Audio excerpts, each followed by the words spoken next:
Si mes vidéos te plaisent, abonne-toi sur ma chaîne et clique sur la petite cloche pour ne rien rater de mes prochaines vidéos. N'oublie pas de lâcher un petit pouce bleu et un commentaire, c'est bon pour mon référencement.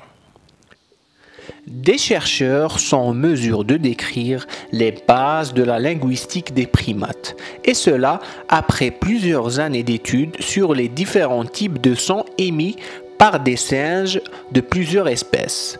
Donc peut-être prochainement, un dictionnaire sera rajouté dans nos bibliothèques.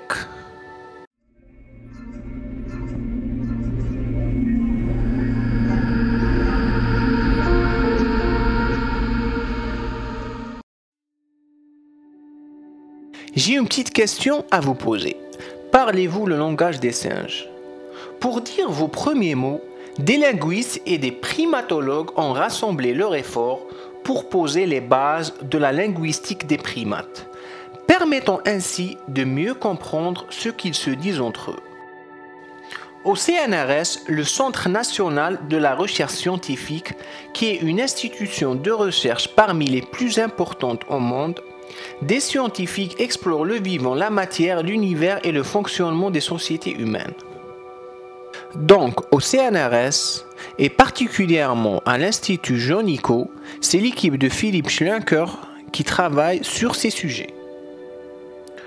Comme l'explique Philipp Schlenker, en utilisant la méthode de la linguistique théorique, nous pouvons comparer une espèce de singe à l'autre et voir par exemple que certains de leurs appels ont été conservés plus de 3 millions d'années et ainsi comprendre ce qu'ils se disent entre eux.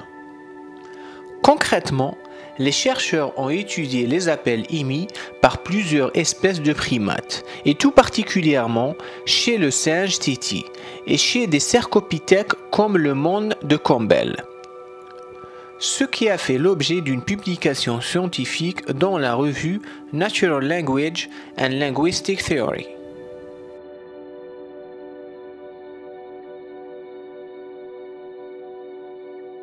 Les chercheurs ont analysé la structure de leur langage et le placement des sons pour comprendre le sens de ces phrases.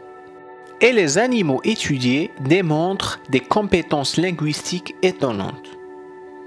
Par exemple, ces singes décrivent dans leur langage la nature et le lieu d'une menace. Dans le monde des mondes de Campbell, le suffixe OO a été décrit, preuve de l'existence d'une sémantique basique. Ce singe est capable de combiner différents mots de base comme ok, crack, boom, tout en utilisant le suffixe OO. On va prendre un exemple.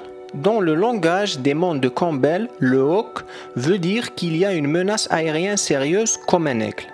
En ajoutant le suffixe OO, la menace hawk-OO devient plus générale et veut dire il y a quelque chose en haut. De même, crack indique la présence d'une grave menace au sol, comme un léopard, et en ajoutant le suffixe crack-OO, signifiera qu'une menace vient du sol.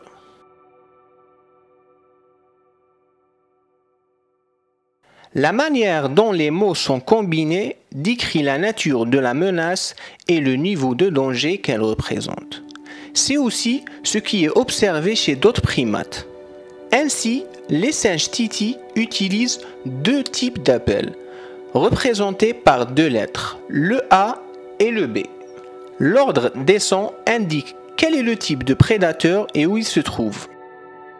Par exemple, une répétition de A veut dire qu'il y a un rapace dans la canopée. Une succession de A puis une succession de B signifie que le rapace est au sol. Un A suivi d'une succession de B veut dire qu'un chat est au sol. Et une succession de B que le chat est dans la canopée. J'espère que cette vidéo vous a plu. Si c'est le cas, mettez un petit like et je vous dis à bientôt pour une prochaine vidéo.